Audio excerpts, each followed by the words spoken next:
my trap and covered with lice when I was 10, so I killed it.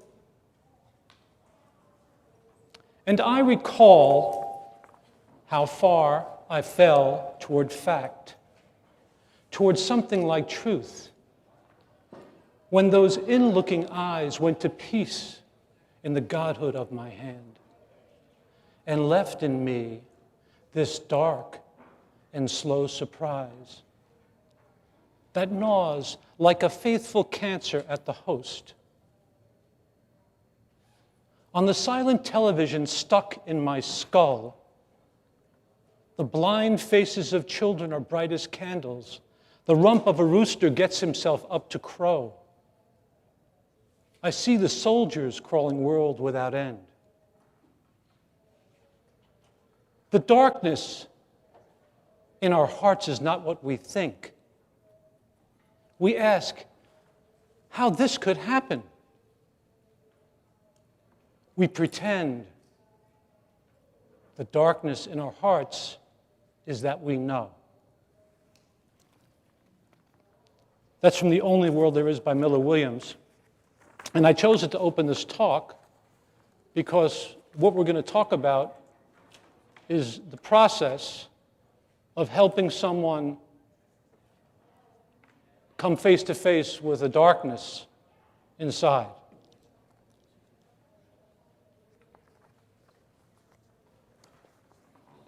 I copied the poem so it's in your package of material, because I know sometimes people really like to be able to read a poem over and over again. In fact, I liked it so much I'll read it again. It's called How a Sparrow Was Caught in My Trap and Covered with Lice When I Was 10, So I Killed It. And I recall how far I fell toward fact, toward something like truth, when those in-looking eyes went to peace in the godhood of my hand and left in me this dark and slow surprise that gnaws like a faithful cancer at the host.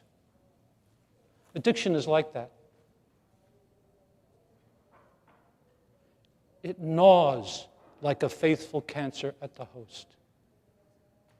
Once it gets in you, it gnaws like a faithful cancer at the host.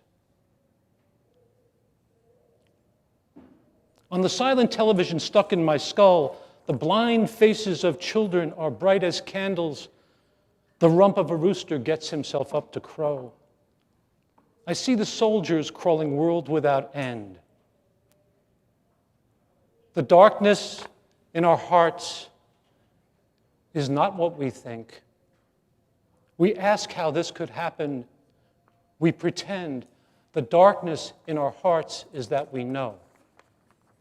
I hope, as we go through this conversation that we're beginning, that the relevance of this particular poem becomes more apparent as I begin the conversation by articulating my understanding, or at least some of my understanding of addiction, as it continues to unfold, and specifically what I think is the most neglected area of addiction treatment, that is actually talking, having therapeutic conversations with actively using drug addicts, alcoholics. We'll just leave it there. There's all kinds of addictions now. Everything's become an addiction. I'm not so sure I buy into that, but when there are certainly addictions to drugs and alcohol, and to nicotine, I believe. And the person who is actively using prior to getting into recovery is a very neglected area of the therapeutic population for a lot of important reasons. Important but not so good reasons, in my opinion. And I want to address that population specifically because I think that's where we're going to get the most bang for our therapeutic buck. Because the great bulk of the damage done by addiction is done when people are actively using. Before they go to the rehab, before they, quote unquote, hit bottom. And there's a bias built into the field and built into the culture that there's really not a whole lot you can do with somebody who's actively using. Now, the way the unconscious mind works is very interesting to me. I have a personal story associated with my interest in this, but the story only came to my awareness after I was already doing it. And I sort of backed into the field of psychotherapy by working in one of these little drop-in centers back in the early 70s.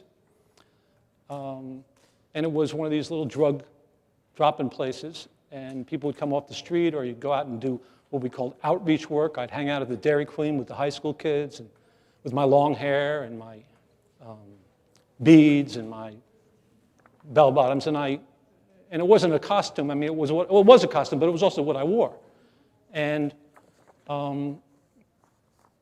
I had always wanted to become a psychologist, and not always, but after a certain point in my life, I knew that's what I wanted. I didn't know that it was going to paint a big, bright scarlet A on my chest to work in addictions. But in those days, addiction and mental health treatment were considered miles apart, further apart much more than they are now. And if you worked in addiction treatment, you were pretty much contaminated. You were pretty much not welcome in the normal mental health world. And when I was a little boy, my mother was bipolar. And somewhere in her 30s, she started to drink. And being the good, aspiring psychotherapist that I was, of course, trying to help her. And I don't know that you have to be a good, aspiring psychotherapist, but mostly oldest sons, want to do right by their mother. And my mother was, quite ill, and when she started drinking, she became very depressed and basically unmotivated and lethargic and all those other things. And now I know that, of course, she was medicating her bipolar illness, but at the time I just thought that, she had to stop drinking. And I kept encouraging her to go to a psychiatrist or a psychotherapist. I kept encouraging. This is back in 1966, 65, 66. And lo and behold, one day, she decided, okay, I am going to go see the psychiatrist. And my uncle, who was a medical doctor, recommended one of his people at St. Vincent's Hospital in New York City. And on the appointed day, she went for her appointment. And I think it's a little odd that a 15-year-old would be waiting around for his mother to come home from a psychiatrist, wanting to know how things went, but that's what I was doing. And she came home, and I said, well, Mom, how did it go? And she said, oh, Thomas, he was a very nice man. I said, okay, Mom, but I mean, like, how did it go? How did your conversation go? Well, he's a very nice man, and he was a nice man. I said, Mom, what did you talk about? Oh, we talked about my life and so on and so forth. I was getting nowhere with her. I finally said, so when are you going to see him again? And to this she said, he won't see me again. And I was stunned. And I said, why not? Well, he said he wouldn't see me unless I stopped drinking. So he told me that I should stop drinking, and then he would see me. And of course, my heart broke at that moment. And I thought, my God, there's no hope. Because, see, I thought that a certain sort of conversation from a person who knew how to have it with my mother would somehow get her to the next step. I thought a certain kind of conversation between a trained professional person and my mother would do some good. But from his point of view, there was no point in talking to my mother because she was drinking. And until she stopped drinking, there couldn't be any psychotherapy. Now, this is a bias in the field of psychiatry and psychology that exists to this day. As recently as 3 months ago, I heard this story repeated to me by a person I was seeing for the first time. 3 months ago. So here's my dilemma. Like, if thousands of people all over the world find their way to self-help programs by hook or by crook, why is it that talking to a trained professional can't get you there? what is wrong with the way psychology and psychiatry thinks about that conversation that makes that such an unlikely outcome. An outcome that's so unlikely that it's not worth entering into it.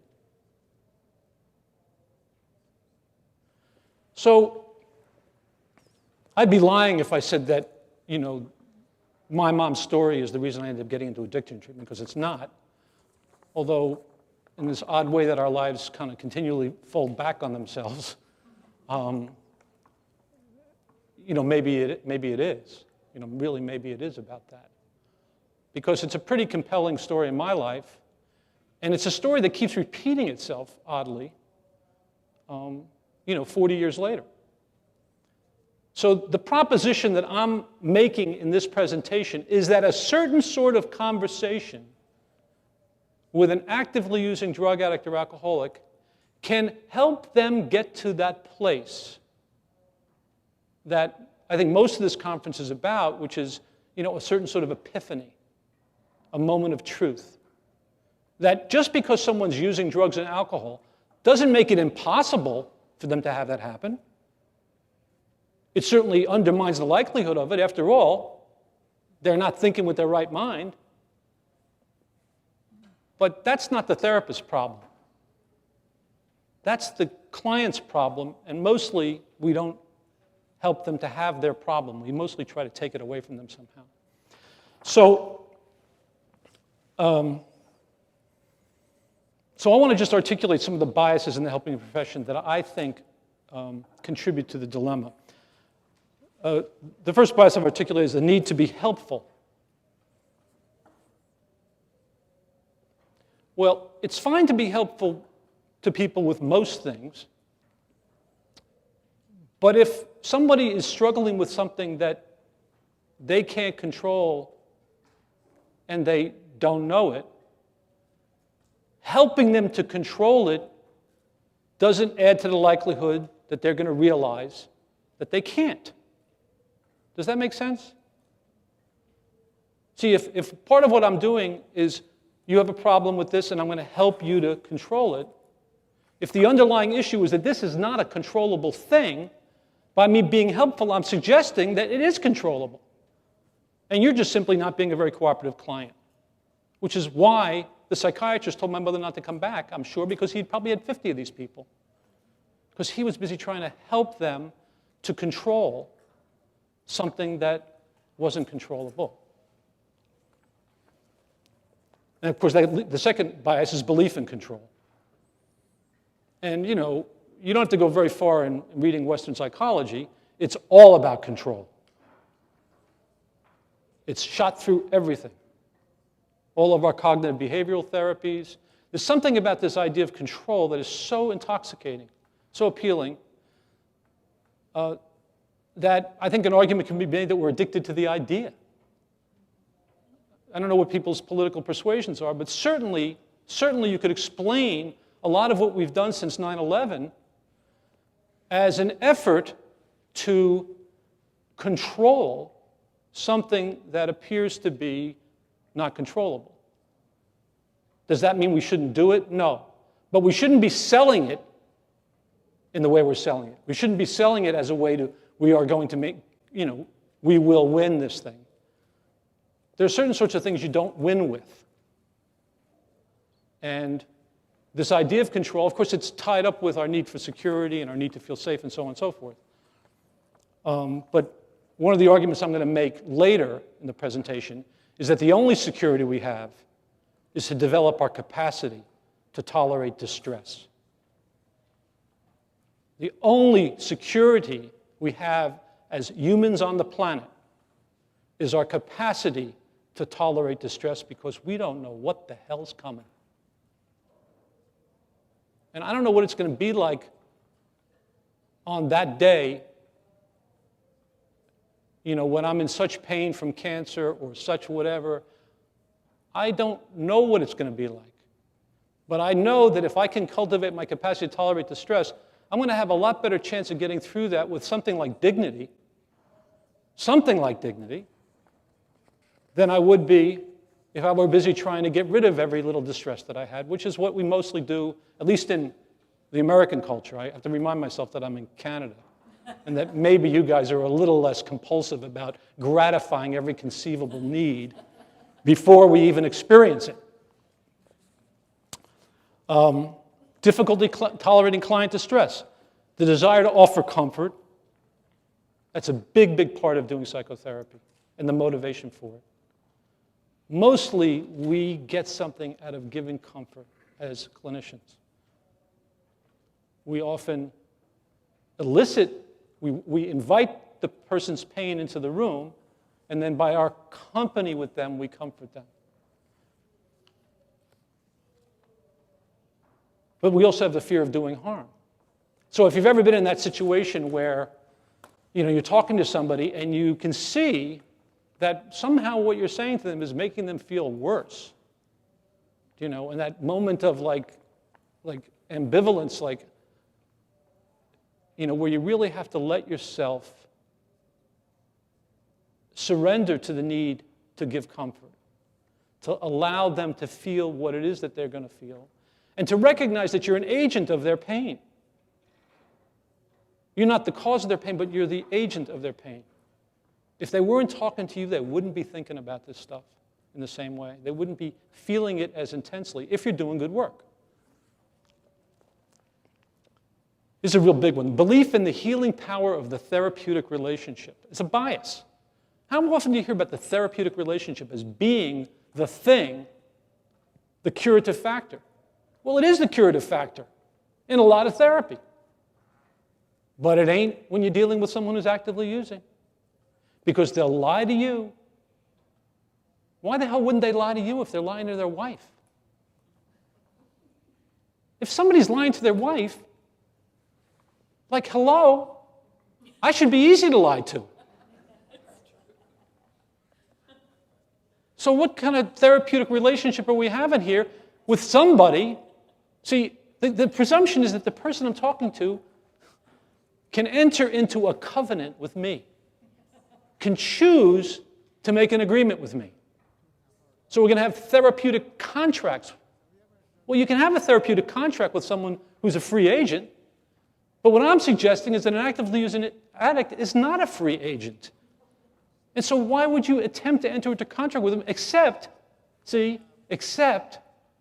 to create the illusion of control in them, which does what? Makes it harder for them to realize they don't have it.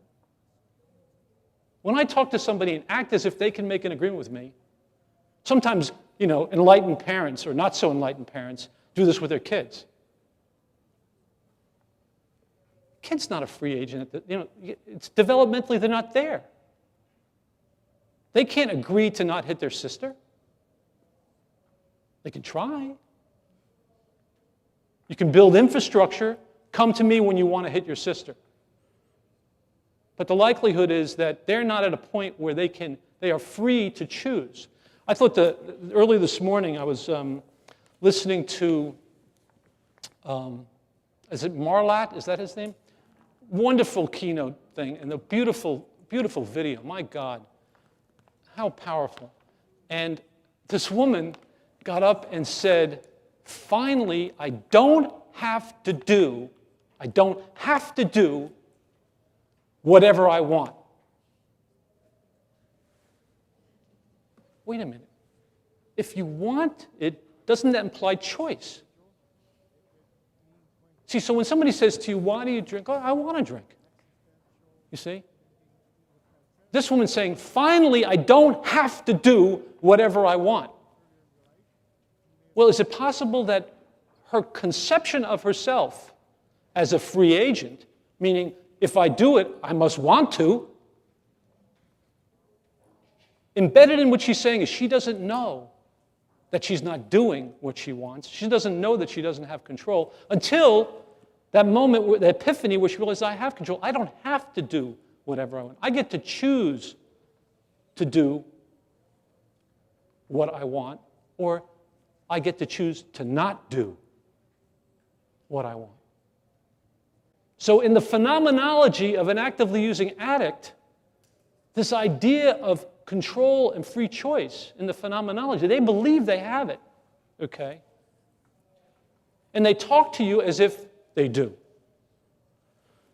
A guy I saw years ago, and I'm going to tell therapeutic stories during this presentation. I've already done things I wasn't supposed to do. Like I was supposed to tell you before we got started what I was going to do. So this is what's going to happen. This is how we're going to use some of our time.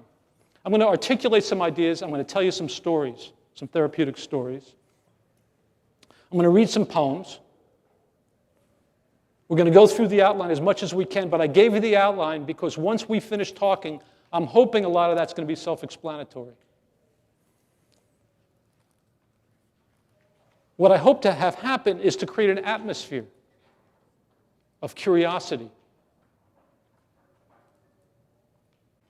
and community and collaboration and shared struggle.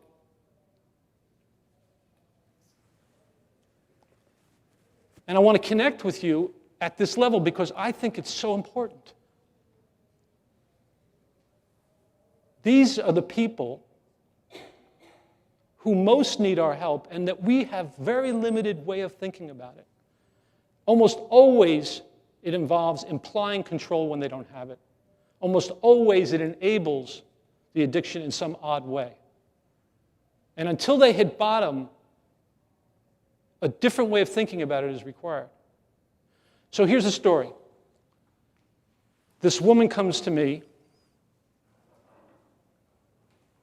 6 months pregnant, showing big, waddles into my office and sits down, and she says, my husband is, I don't know what to do.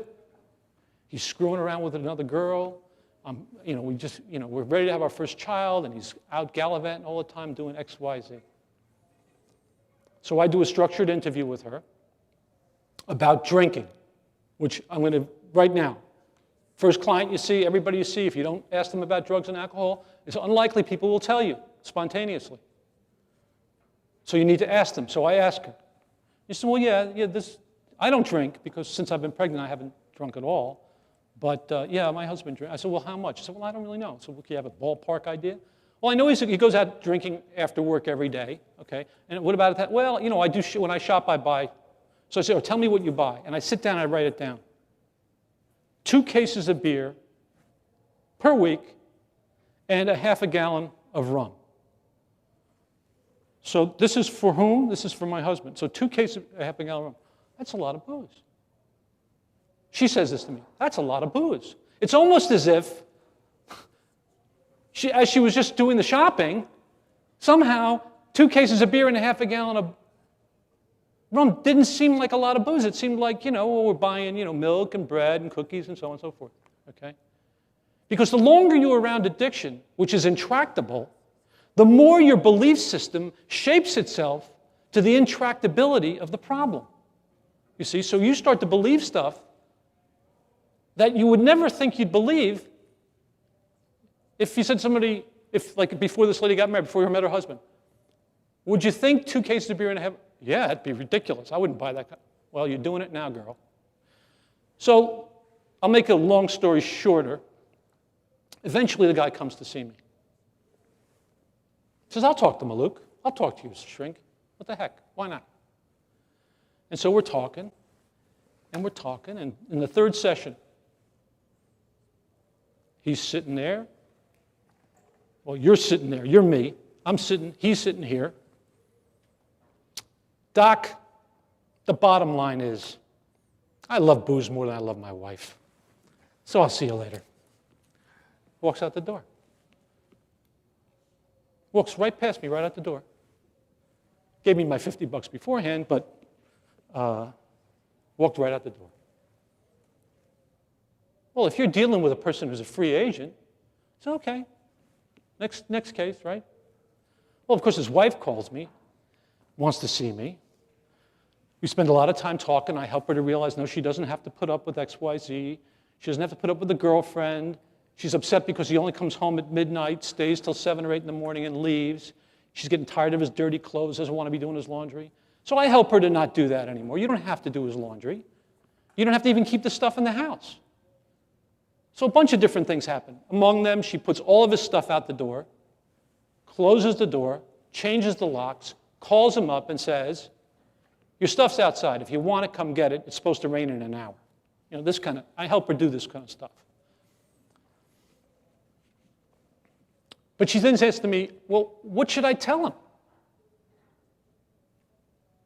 I said, well, I have no idea, what you should tell him. I mean, tell him your unborn son needs a father. Tell him whatever you want. I don't know what, and I had to think to myself, well, I'll tell you what, tell him this. Tell him Dr. Mallouk is thinking about him. She said, what? I said, if you need to tell him something, tell him that Dr. Mallouk is thinking about him. So I see her the next week, and as I often do with people, same question, what should I do? What should I tell him? I said, well, tell him Dr. Mallouk is thinking about him. Well, 3 weeks before his wife delivers, I get a phone call. Dr. Mallouk, can you help me get into a rehab? I said, yeah, I'm going to put you on hold. And in those days, you could actually send somebody to a rehab. In those days, I could make a phone call, and Ray Johnson at the Fairman Institute would say, yeah, we got a bed. When do you want to, send him to a rehab? Okay, so why does that work? Now, I don't want to pretend that somehow Dr. Mallouk had this interesting intervention figured out. I was flying by the seat of my pants, folks. I didn't understand this stuff the way I understand it now. Okay, but I knew that this guy was full of something when he said, I love booze more than I love my wife. Nobody loves booze more than they just don't. And something else was going on. I didn't know what it was, but I knew he was sick. And I knew that lots of people call me Tom, but when I want to play the doctor, I can play the doctor. So somehow I knew that to say Dr. Mallouk, who the hell, what do doctors think about? Who do doctors think about? I was sending them the message, you're a sick person. You're not a bad person. And so at the moment when he wanted to come in from the cold, when he didn't want to be a bad person anymore, a wise guy, bad person, but a bad person, he got a chance to upgrade. I gave him a chance to upgrade from being bad to being sick. And that's a huge improvement. And so he ended up getting sober. He ended up tearfully on his knees dedicating his sobriety to his son who was born while he was in rehab. Yeah? As you're sharing that, my head kind of went off in a little bit of a different avenue. Okay. Very similar thing happened in my practice recently as well. When you said to his wife, Dr. Mallouk, tell him Dr. Mallouk is thinking about him, is it not a message of love? So that when he said, I love booze more than I love my wife, the word love is what's key. And you said, tell him I'm thinking about him, which is that your love is perhaps kick it up a notch higher than the love for the bottle and his wife that he had going. I don't always use words right here. What are you trying to say? Are you asking a question? You're trying to say? I think it's perhaps about love and the fact that you showed, like the patient-doctor thing, but also that you showed an interest in him, right. despite his Right. alcoholism. Yeah, I intuitively understood that the person he was calling I love booze more than my wife. I intuitively understood that. I like this guy. That he was trying to be honest. He was trying to be honest. And as far as he knew, if he's looking at his own behavior, I'm acting, what he wasn't saying is I'm acting like a person who loves booze more than he loves his wife, because he doesn't know that there's a person trapped inside of his addiction, the human being trapped inside of his addiction. And that's a concept I want to talk about later. Addiction imprisons people. You don't get to talk directly to them. You don't get to talk directly to them. You don't get to say to them, this doesn't make any sense, Fred. You don't get to do that. You get to tap on the pipes and hope you hear tapping back. You have a hostage crisis when you're dealing with actively using addicts. A hostage crisis. And it's totally different than a conscious, willing, willful, capable person in front of you, even though they might keep a job, they might do all kinds of things. Because when it comes to that, see, the great thing about addiction is it'll even let you stop using for a while. Your addiction will let you have control for a while. Why? So that it can live in the future. See, if you think of it as an organism, it will actually allow you to demonstrate control for the purposes of its continuation. And I'm a great example of that. I quit smoking in 1967. And I had my last cigarette in 1986. 19 years later. Yeah.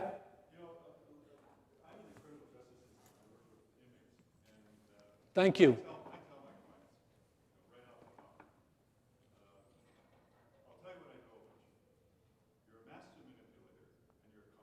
Yeah. But what I want to know from you is whether your life's working. Yeah. No, it's not.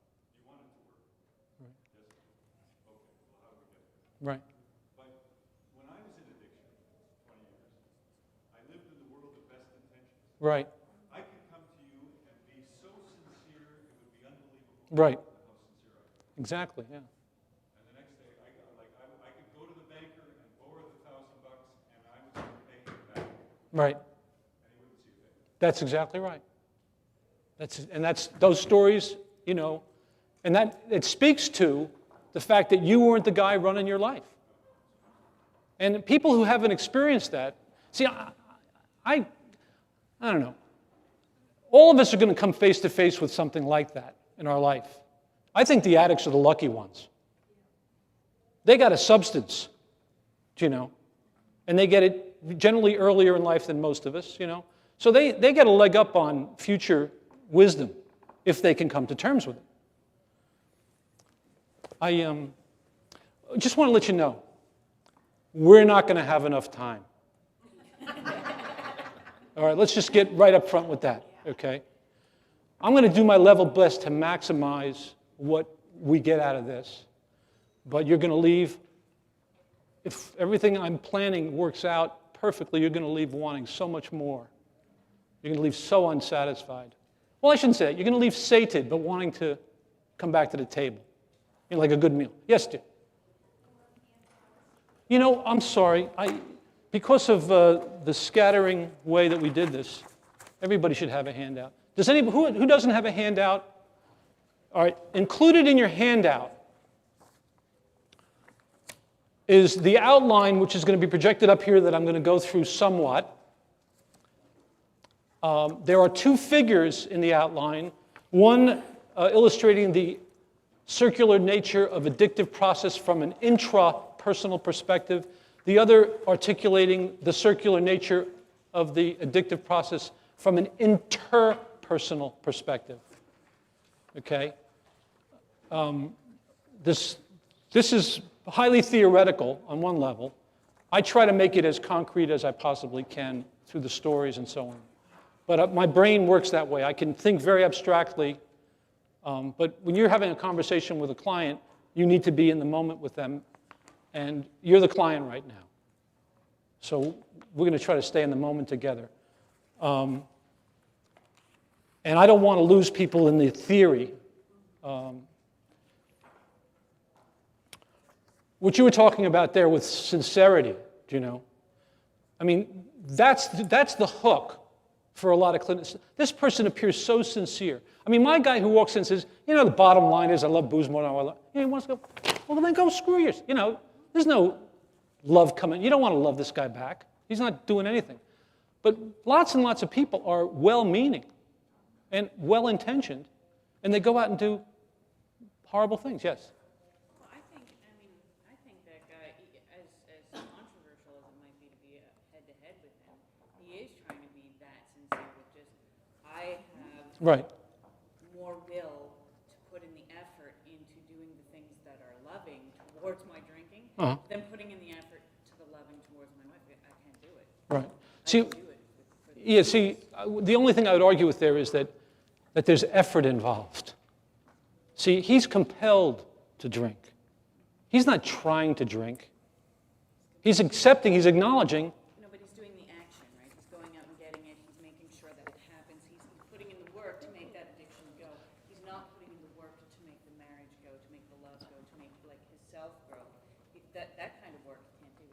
Right. But he knows he can make sure that In my way of thinking about this, there is no work in me biting my nails. There is no work in my compulsions. The work is in well, I mean, there's two things, and this is really important, I think. The first thing is to surrender, to realize, to have that moment, and then there's real work involved. I mean, what I say about addiction is there is no psychotherapy without abstinence, but you can have psychotherapy before abstinence.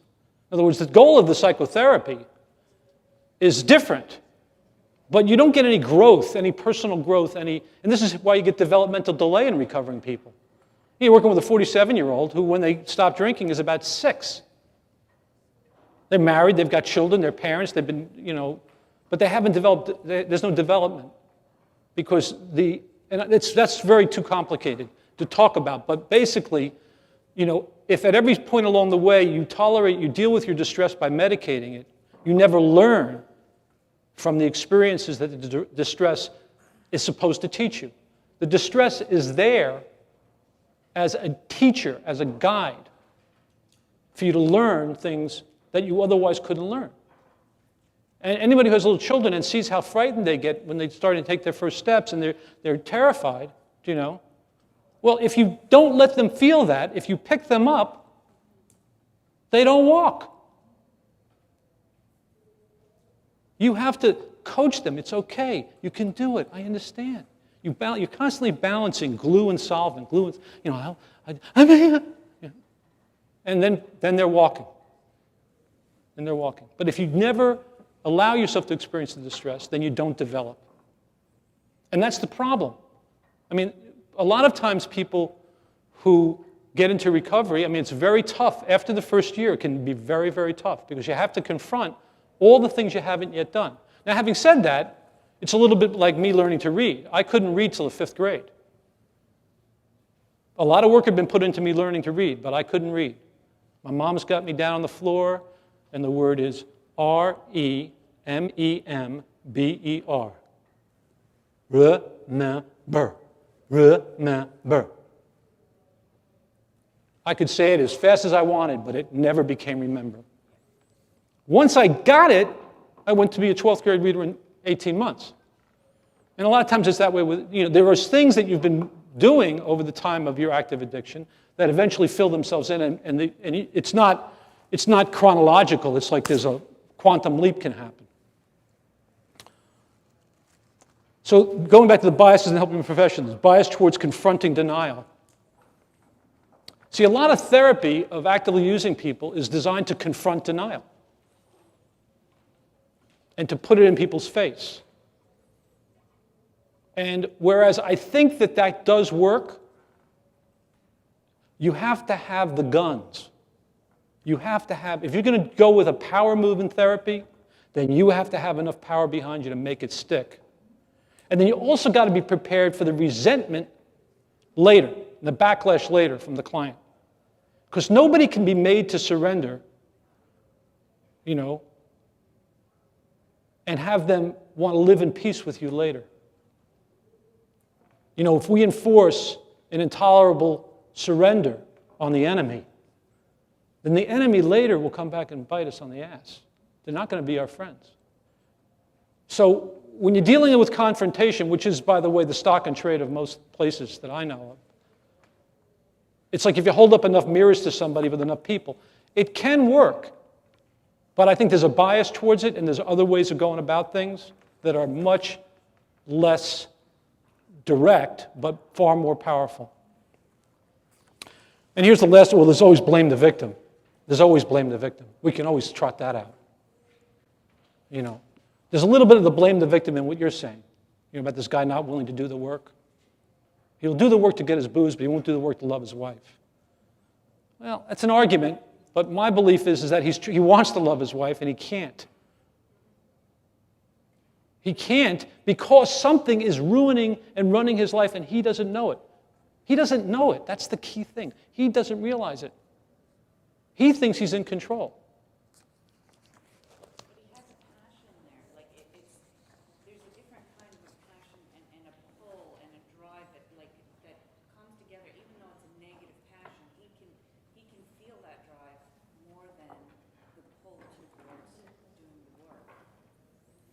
I don't know what to say about that because I don't know that. I mean, I understand your argument, but I don't know that. I mean, I can tell you a story about me with my cigarettes. When I finally stopped smoking cigarettes, okay, I quit cold turkey when I was 19. I got in incredible shape. I rode. I was an Adonis, in my own opinion. And then slowly, you know, I got a thing with a bone spur, so I couldn't row anymore. One of my roommates smoked cigarettes. The other guy bummed them once in a while, so I bummed them with him. And you know, pretty soon I'm back to smoking. That's the same old story. And then I got with Eileen, my wife, and we were going on our first camping trip together up to New Hampshire. And I pulled my beat-up old BMW. We all had one of those. Into the service station. I said, well, we need gas, and I got to get a pack of cigarettes. And she says, well, you know, I don't like that you smoke cigarettes. I said, you don't? She said, no. I said, I'll quit. So I had 2, smoked the last 2, never had another one for several years. She also wanted me to lose weight, I found out later, and a bunch of other things. And I started to get a little nervous.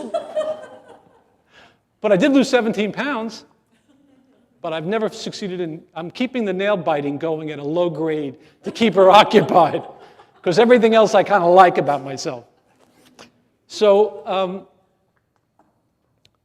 so this one day, this day happened where I went, she was in medical, she was a resident, and it was New Year's Day in Philadelphia.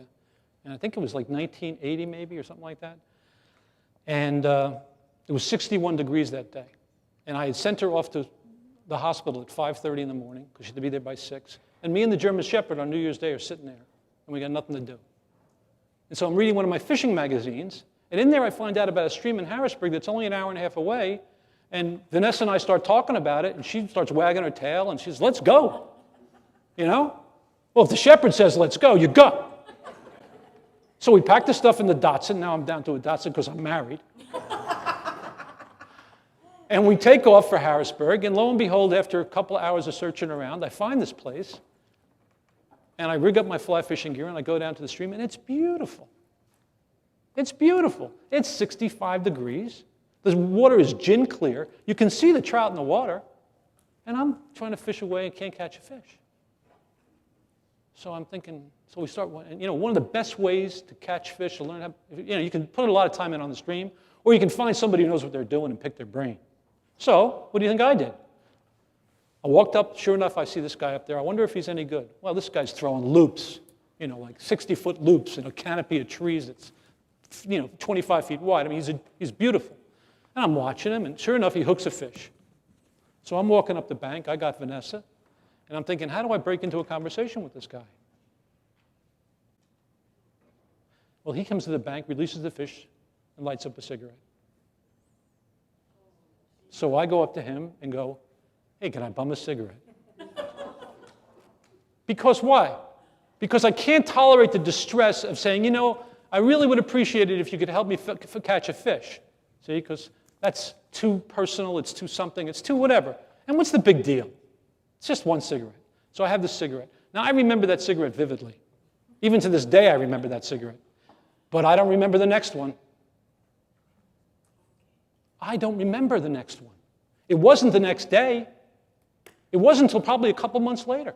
But I can't tell you when it was, because I don't know. Now, how do you account for that phenomenologically? The taste of that cigarette buried itself. It's like a little worm. It got in there, and it says, now I'm here. I'm going to get nice and warm and cozy in this guy's psyche. And now I'm going to... See, because up until that point, I was demonstrating control, right? All right, so now, I'm not smoking a lot of cigarettes, honey. I only want one after a good meal, and I want one here, there, and there. And, you know, now we start to have babies, and she's like tired of, you know, making me her life project. She's got children now, or at least one. Make them a project. And so I got off a little scot-free there. So now I've convinced her that it's okay for me to smoke a little. So now, where we get to the end of our story, my hitting bottom experience, now I'm down to 10 cigarettes a week, or up to 10 cigarettes a week. Never more than 10. Okay? I have one on the first tee, and one on the 10th tee when I play golf, and I play golf at least twice a week, so that's 4. or actually 3 times a week, that's 6. And then 1 after a meal at a restaurant. Not at home, has to be at a restaurant. I never buy them. I buy them for other people, give them to them, and then bum them back. You got this, right, Dave? When I go to a restaurant, okay, I grease the waiter $5 before we start and say, at the end of this meal, I want you to get me a good cigarette. And they always got me a good cigarette. So in those days, you could smoke in a restaurant. So I got this whole thing figured out. I mean, I'm a poster boy for control.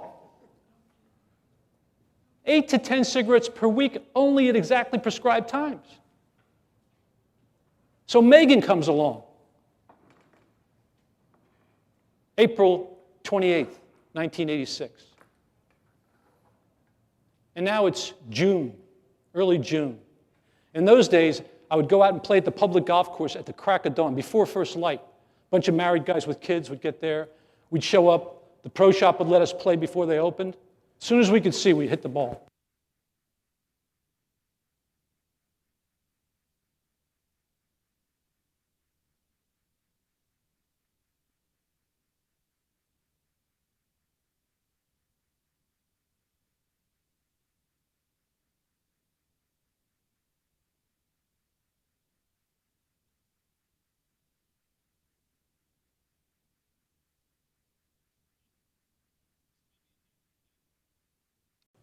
At demonstrating control. I might have been a little more resourceful, but in terms of how much of a prisoner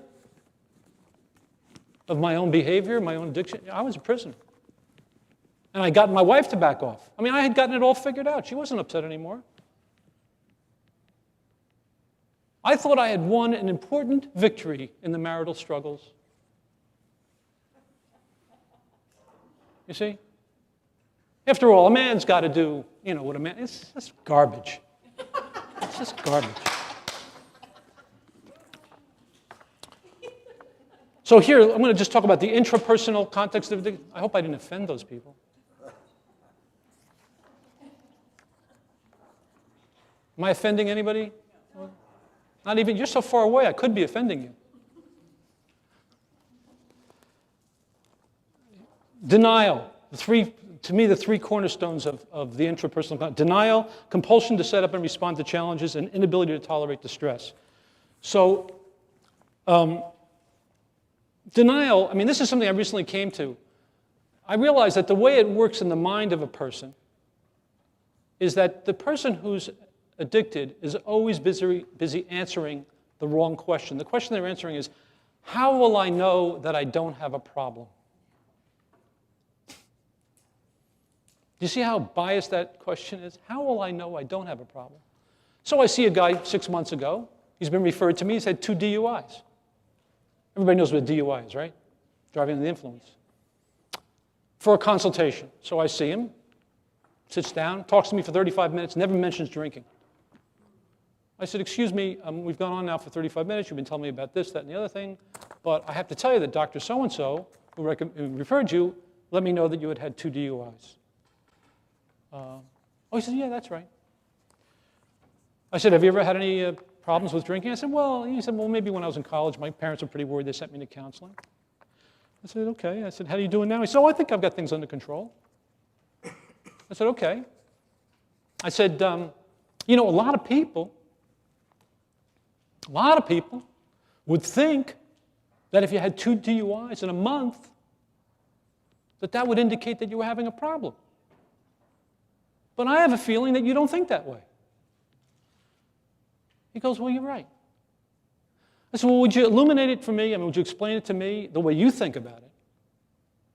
How do you think about the fact that you've had 2 DUIs? He said, well, the first one, the law had just changed, and the blood alcohol level had been reduced to 0.08. And the other one, I was down the shore on a Saturday night. It was a spot check. And I said to him, so from your point of view, it was really more bad luck and bad legislation. That was the problem. To which he said, yeah. So at the end of the session, I took out a piece of paper. I sometimes pretend I'm writing a prescription because I'm a doctor. And on the prescription, I wrote out a question. I said, I'm going to write a question on this piece of paper for you, and I'm going to fold it up. And I don't want you to look at it until you leave.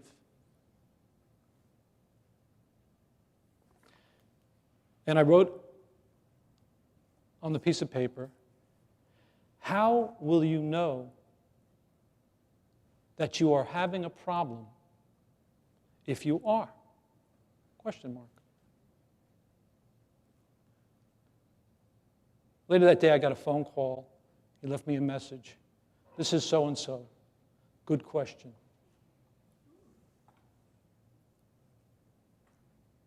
Good question. How will you know you're having a problem if you are? Now, I think that idea could be developed with kids, for instance, with like as a prevention measure, where kids would develop a personal problem inventory, where they would say, the question would be, how will you know that you are depressed if you are? How will you know you're having a problem with social anxiety if you do? How would you, how will you know? Because in most problems, since we're a culture where we don't really want to have problems, because problems are bad, most of us, before we realize we have a problem, utilize what? Denial. Alcoholics are not really different in that way. We're all that way. Nobody's busy trying to know what problem they have. We're all trying to basically be okay, because okay means problem-free. We can all talk about how goofy that idea is.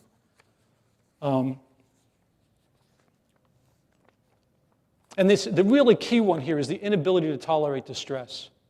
See, because that's the real motor for all of it. And that's what a lot of us have been talking about throughout this conference, is managing distress, tolerating it, mindfulness, meditation, welcoming your cravings without reacting to them. That whole set of skills, wisdom skills, life skills, the ability to develop those is undermined. Yeah? Is this perhaps why FASD diagnosed individuals have so much more difficulty with owning? I don't know that. What's an FASD? Fetal alcohol syndrome. Oh, yeah. Or spectrum. Oh, I did know that, but I just didn't. Yeah. Go ahead. So I have a son who is fetal alcohol. Oh, my God. At birth, his birth mother was an alcoholic cocaine addict. Mm-hmm. We learned afterwards. Right, that's... And 3 generations. And he was okay until he was 16. And then his birth mother tried to contact him for the first time. And he reacted Uh-huh. and got arrested 2 days later. Yeah. And 2 years later, he's a homeless. Oh, my God. Being homeless and on the streets. And you're thinking, what are you thinking? And what I'm thinking is that because his maturity and his inability to have boundaries in place and his impulsive behaviors, all of those things that we worked so hard to put in place, Uh-huh. that because the drugs have impaired his brain, and his brain was already insulted before that, Mm-hmm. that He's profoundly compromised, isn't he? Yes. I mean, profoundly and compromised. I've asked every day that I've been here, and I work with FASD children as Uh-huh. well, but because I'm his mom, Right. I can't be his therapist. Right. All of that, and I just wondered if there's some wise pieces out here of somehow there's something that we don't know about how we can somehow help individuals like this. Have you had him put away against his will? Yep. Yeah. Yep. And he doesn't stay, or he can't stay? Yeah. And it's interesting because when he was really little, that's how we disciplined him. He couldn't stand to be separated, extremely social. Right. And so that was punishment for him. Mm-hmm. But he could tolerate it then, and you could control it. Yeah. Because you could control his environment. Yeah. And now, and his core pain is that he has such an issue with his birth mother never giving him a chance to be normal, and he won't deal with his pain about his birth mother. No, it's just the pain. Well, I don't want to get into this too much, but I think the pain is the pain of his defectiveness. Yes, it is indeed. 'Cause It's he's not about very his. bright. It's not about his mirth, but it's about his defectiveness. Yes. And how to come to terms with that. It's almost an existential issue, isn't it? Okay, so if we say then, because he's extremely good at soccer, we Mm-hmm. wanted actually to take him to England when he was 14, because he was that good. Mm-hmm. So if maybe we tried to focus in on making that his Yeah, see, but at the end of the day, when you try to build people up and you show them their resources and so on and so forth, at the end of the day, we all have to come to terms with our unique requirements for living. You could call it defectiveness. In his case, he feels defective, okay, because he's not like other people, okay? But guess what? None of us are like other people. It's just that we don't feel defective about it. I mean, I'm doing a presentation on eating disorders. I'm sitting, I had a loose cap, and I'm busy cutting a bagel into pieces. If you have never done that, just get really old and you will. I'm cutting this bagel into pieces, and I'm eating this bagel like little chunks at a time. And I'm thinking to myself, what's the difference between the way I'm eating this bagel, this mindfulness eating that I'm doing, and what a person with an eating disorder has to do? And the answer I came up with was, I don't feel ashamed. I don't feel defective. I think I have a loose cap. And I don't want it to come out. That's all. No more, no less. It's a unique requirement for living that is mine, and I'm willing to do it. I'm willing to do it. A lot of people in AA have problems with higher power. The secular version of the higher power is your higher power is your unique requirements for living. The ones that apply to you, not the rules for everybody else, just the ones for you. One of the things that alcoholics have to learn is that my unique requirements for living are that I don't drink. I get migraine headache. I have unique requirements for living associated with it. I can't eat chocolate. Well, I can eat chocolate, but I'll get a headache.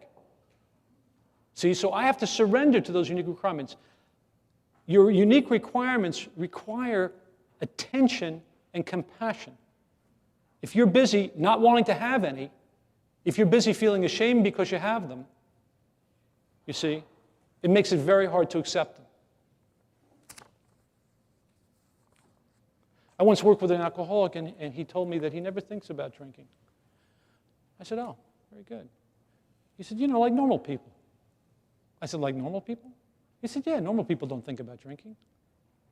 I said, wrong. I said, normal people think about drinking all the time. Normal people monitor what they drink. They're aware of the effect on them. They pay attention to it very carefully. They make sure you don't do too much of it. And they don't drive when they're doing it. But see, in his view, if you're thinking about it, there's something wrong.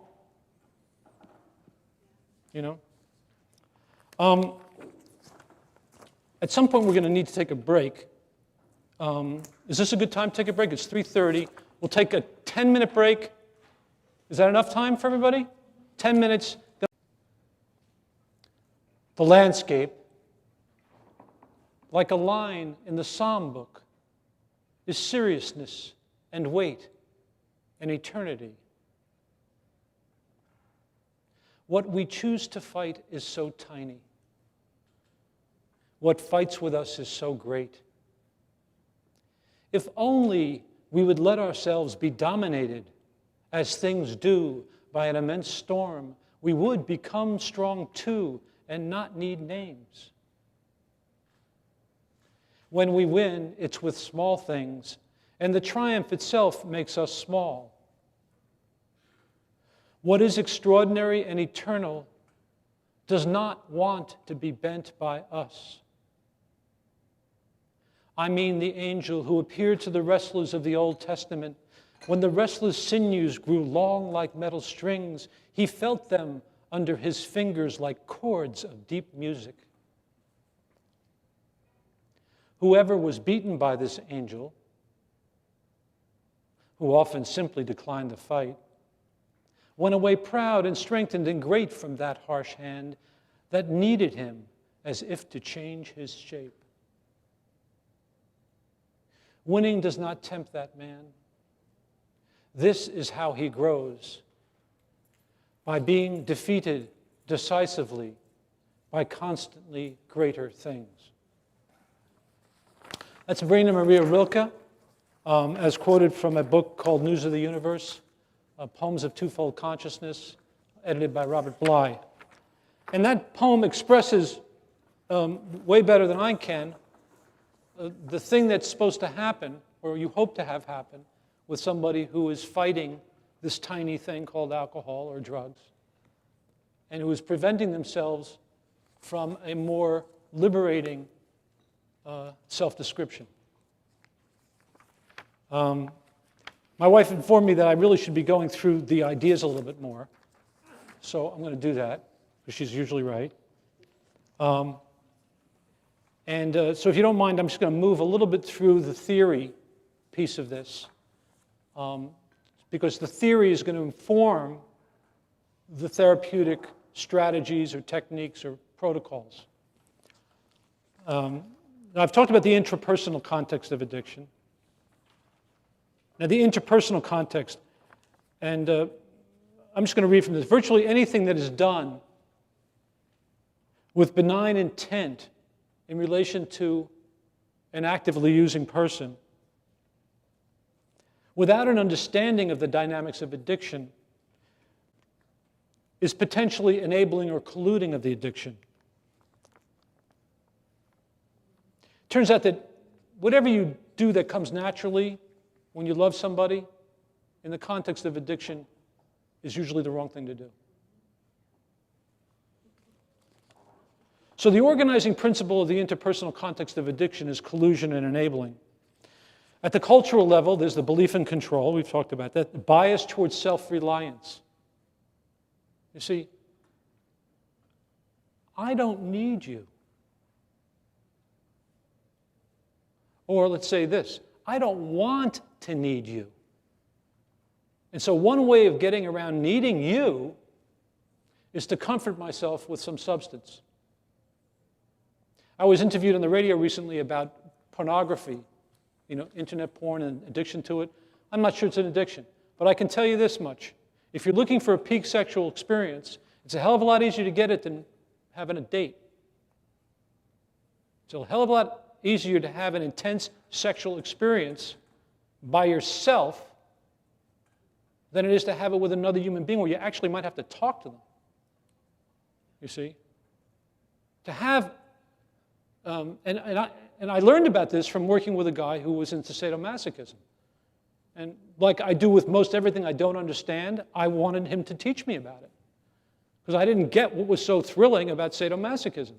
And the thing that was so terrific about it was that he knew exactly what was going to happen.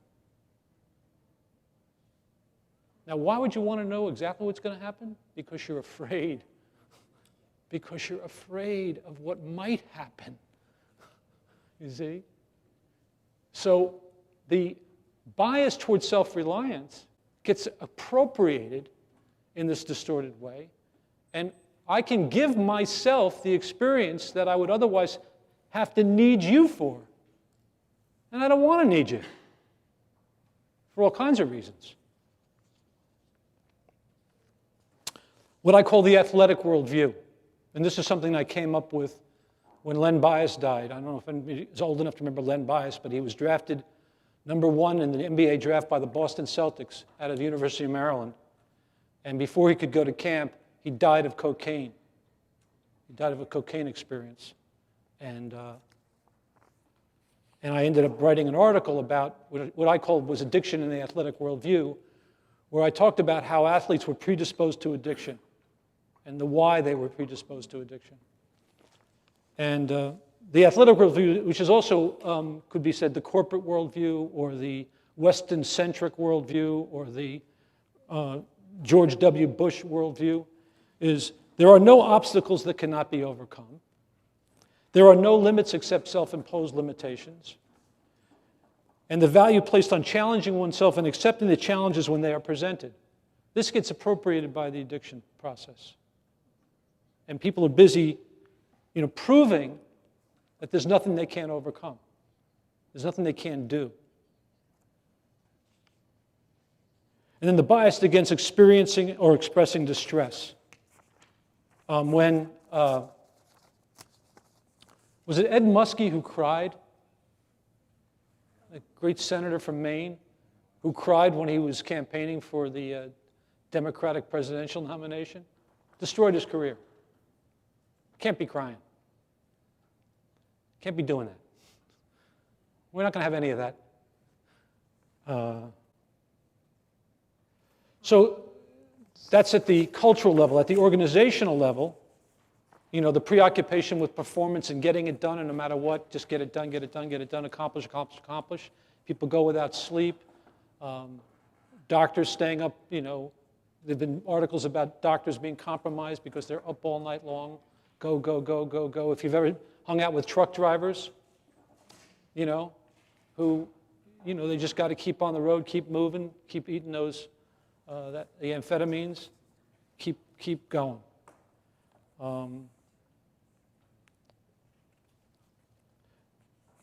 The really key thing, I think, in organizational structures and in family structures is how the limits of acceptable behavior just sort of gradually drift in the direction of more and more and more and more tolerance. So that after several years, a family that I worked with some time ago, the husband who was a plumber and the wife who was a nurse, well, the husband's income had gone down to just about zero. He didn't need to make any money because his wife was afraid the stress of work was causing him to drink. So she just worked harder and harder, took more and more night shifts. When Dad came home, the kids would walk around him in the living room because he'd fall asleep on the couch. You see? Something that would be remarkable the first time it happened becomes part of what family life is like in the Gallagher household. So a man who is required to support the family ends up with no financial role in the family, who's required to set some kind of an example for his children. Now, because nobody wants to disturb Dad, everybody works around it. So and that happens in organizations as well. And it happens all the time. I mean, don't talk to your mother after a certain hour. Well, everybody, you don't even know how you know not to do that after a while. You just don't do it. And so what happens is the normal relational, structural, organizational consequences that would otherwise apply don't apply. And so the news that there's a problem that would come from the outside, since it's very hard to produce it from the inside because you're busy proving you don't have a problem, the news, that information doesn't get in because nobody provides it. Nobody provides it.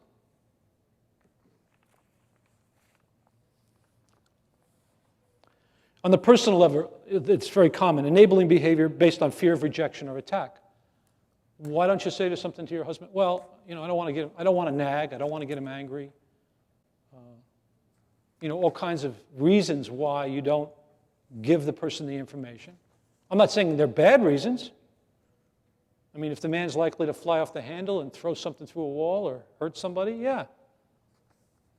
But it has the effect of enabling the addiction. Normalizing behavior, the same thing. Shared denial. I mean, many people, men in marriages get sober, and it turns out that the wife's a closet alcoholic. That she drinks differently than the man does. But she's been living a lonely existence for all these years, and she needs comfort, and he ain't there. And so she ends up having to get into recovery after he does, because the dirty little secret is that mom's an alcoholic as well. Rescuing behavior, you see this with kids all the time, right? I'll never forget working in the prison system in Pennsylvania when I first moved there at Broad Meadows Prison. And I'm seeing this guy, and he's been in jail now. This is like he's 22, and this is his 5th roundabout. Go back.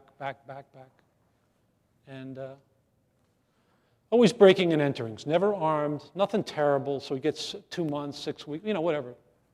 And he wants me to meet his mother, so I meet his mother, this lovely Italian woman. And all she could say was, he's a good boy, he's a good boy.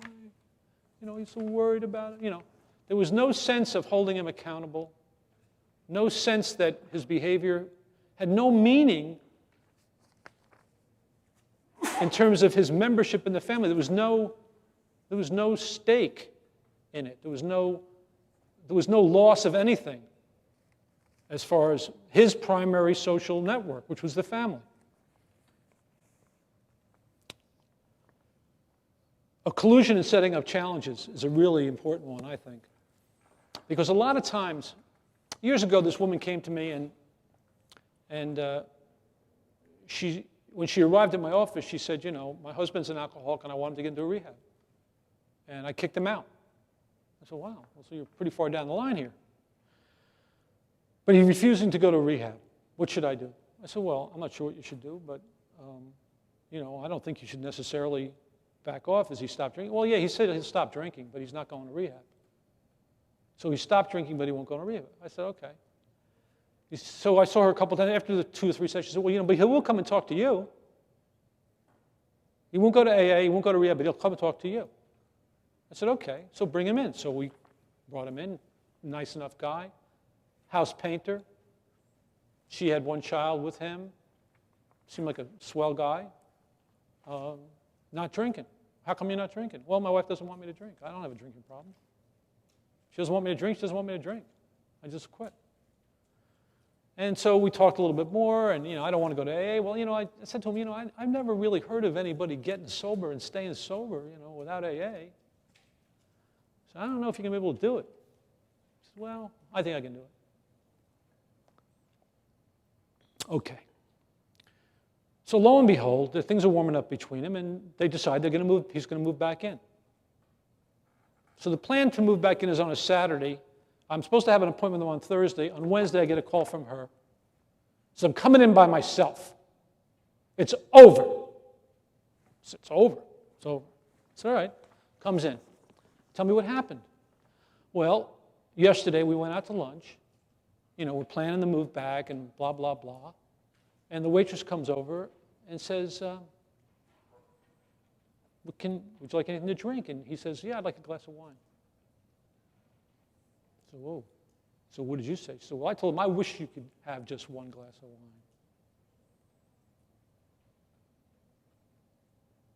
I wish you could have just 1 glass of wine. And so he did. And that night, right before she called me, he called her on the phone. Honey, I just want to call you to tell you how much I love you and how much I'm looking forward to us being together again.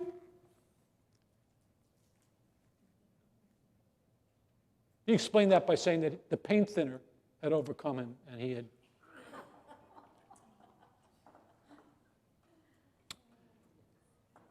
And so I said to her, do you think you're going to be able to accept that your husband's an alcoholic?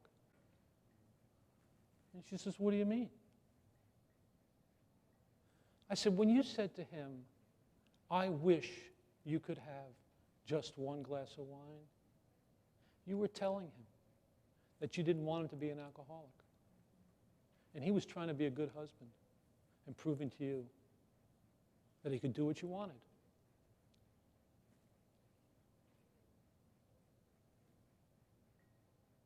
See, the acceptance cuts across all the people. Everybody's got to accept it. Because if you suggest that you can't accept it, that person's going to try like hell because they don't have the best ego strength at this point. They're going to try like hell to do what you want, unconsciously want, or consciously want. In this case, she was almost conscious. I mean, who the hell wants to have a husband who has cancer? Nobody volunteers to have a husband who's got cancer. Let me get a guy with cancer. That sounds like a great plan. If you believe it's a life-threatening disease, nobody really wants anybody to have it. So it's tough to accept that they do. Interpersonal trust as dangerous to the addict. And this goes to what we were talking about, David. David works at a place, and he has to take urine specimens. And sometimes guys fail, and sometimes he wishes he could fudge the data. You know? But see, when you trust an actively using person, you're implying something we talked about earlier, control that they don't have. So it's not about trust. Drug testing is about policing for the purposes of the organization doing the policing. And it's about protection of the addict from the addiction. It's protecting the person from this thing that could destroy them. And I learned this from a physician who was a prescription drug abuser. He would raid the closet. He was a cardiologist, and he would take the medicine out of the, and he damn near lost his license. He did lose his license for a while. He came to see me as part of his treatment. And he was so indignant about being called up at 6 o'clock in the morning to give a urine specimen. He'd be called 6 o'clock in the morning, be down here in 20 minutes. Supervised urines. Watch him pee. Watch him pee. And by the way, if you didn't know, there's now a device, a fake penis, that you can fill up with someone else's urine. I mean, you can get around this stuff if you really, I mean, kids tell me this stuff. I'm like, you guys are something special. But supervised urine, so I don't know if you have to touch the person to make sure it's flesh or not at this point, but whatever. And he was furious. It was such an indignity to him. Until medication disappeared from one of the medication closets at the hospital. And he had all this documentation that said he was clean. And he was protected from the social consequences, because he would have been the first person suspected. In fact, he was suspected, but he had documentation, and he was clean. There's that level of protection, and then there's the protection associated with people relapsing. And knowing that they're going to be tested protects them and comforts them. So as much as I find the idea of, and I'm sure most of us do, when I first heard it, urinate, peeing, checking people's urines, how unseemly. No, it's not unseemly. I mean, people who are diabetic have to test their blood sugars many times a day. My mother-in-law, who's been diabetic for 20-something years, every day she sticks herself and draws blood. I mean, it's about self-care. It's not about, blaming and shaming.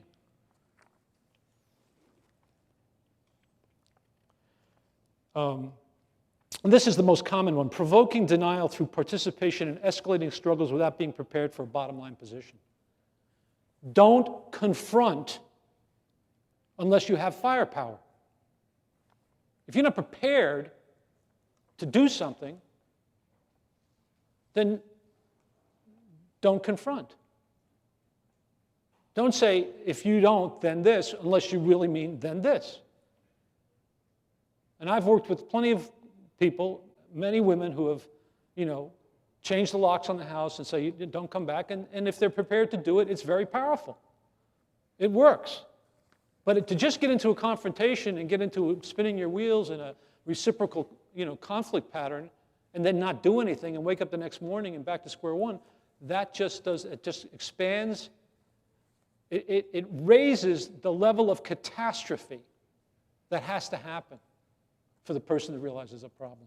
It makes the catastrophe worse. And what we're trying to do in this whole therapy is lower the objectively catastrophic consequences to the event. When I hit bottom with cigarette smoking, nothing bad had happened. I might have worn my tires a little more going 85 miles an hour. I might have pitted the spark plugs a little bit more, But I stood there with